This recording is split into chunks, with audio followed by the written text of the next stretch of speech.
بارے میں کسی کی نیت پر شک کرنا، حملہ کرنا جائز نہیں۔ ہمیں کیا معلوم؟ یہ دلوں کا حال ہے، اور دلوں کا حال اللہ جانتا ہے۔ علیم بذات الصدور اللہ تعالیٰ ہے۔ وہ جو فرمایا گیا کہ ان اللہ لا ينظر الى صورکم ولا الى اموالکم ولکن ينظر الى قلوبکم واعمالکم، اللہ تمہاری صورتوں اور مالوں کو نہیں دیکھتا، وہ تمہارے دلوں کو دیکھتا ہے اور تمہارے اعمال کو دیکھتا ہے۔ عمل صحیح ہے، نیک ہے، اور دل میں اس کے لیے جو موٹیو اور جذبہ تھا، وہ جو قوت محرکہ تھی، وہ بھی صحیح ہے۔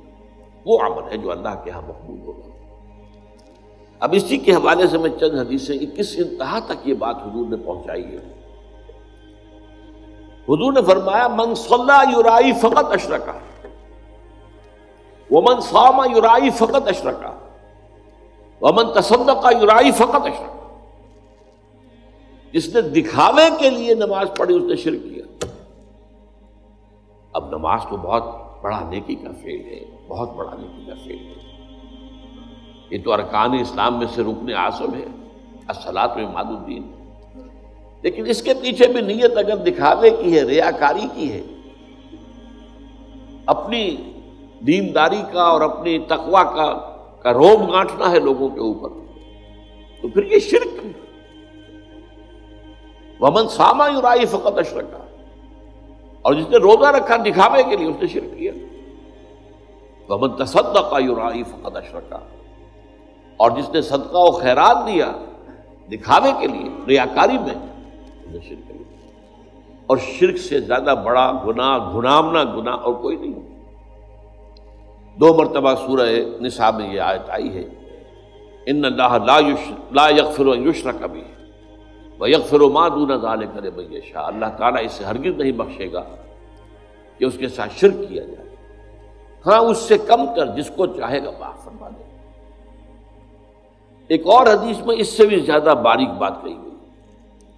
شرک خفی یہ ہے کہ اگر کوئی شخص نماز پڑھ رہا ہو اور اسے یہ محسوس ہو کہ کوئی اسے دیکھ رہا ہے تو وہ سجدہ لمبا کر دے، یہ شرک خفی ہے۔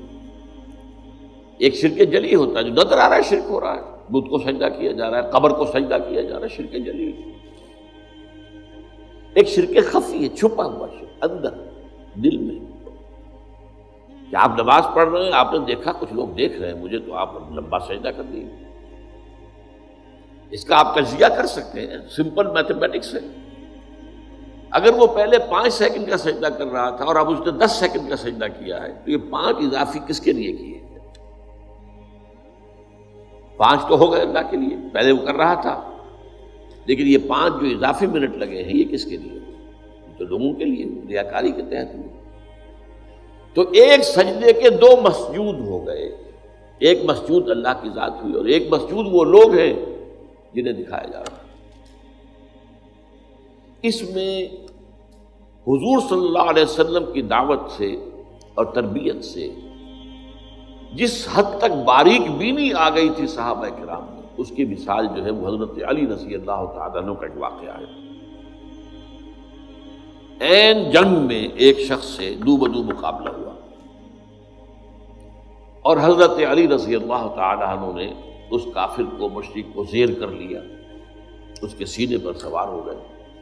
اب خنجر بھونکنے والے تھے کہ اس نے نیچے پڑے ہوئے بھی منہ پر تھوک دیا حضرت علی رضی اللہ تعالیٰ۔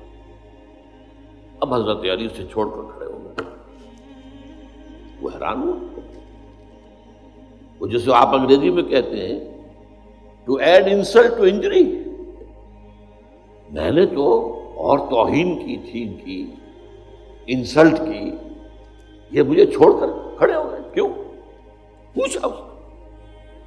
تو حضرت علی فرماتے ہیں دیکھو میری تم سے کوئی ذاتی دشمنی نہیں ہے، میں تمہیں صرف اللہ کے لیے قتل کر رہا تھا، لیکن اب اگر میں قتل کرتا تو میرے نفس کا انتقام بھی شامل ہوگا۔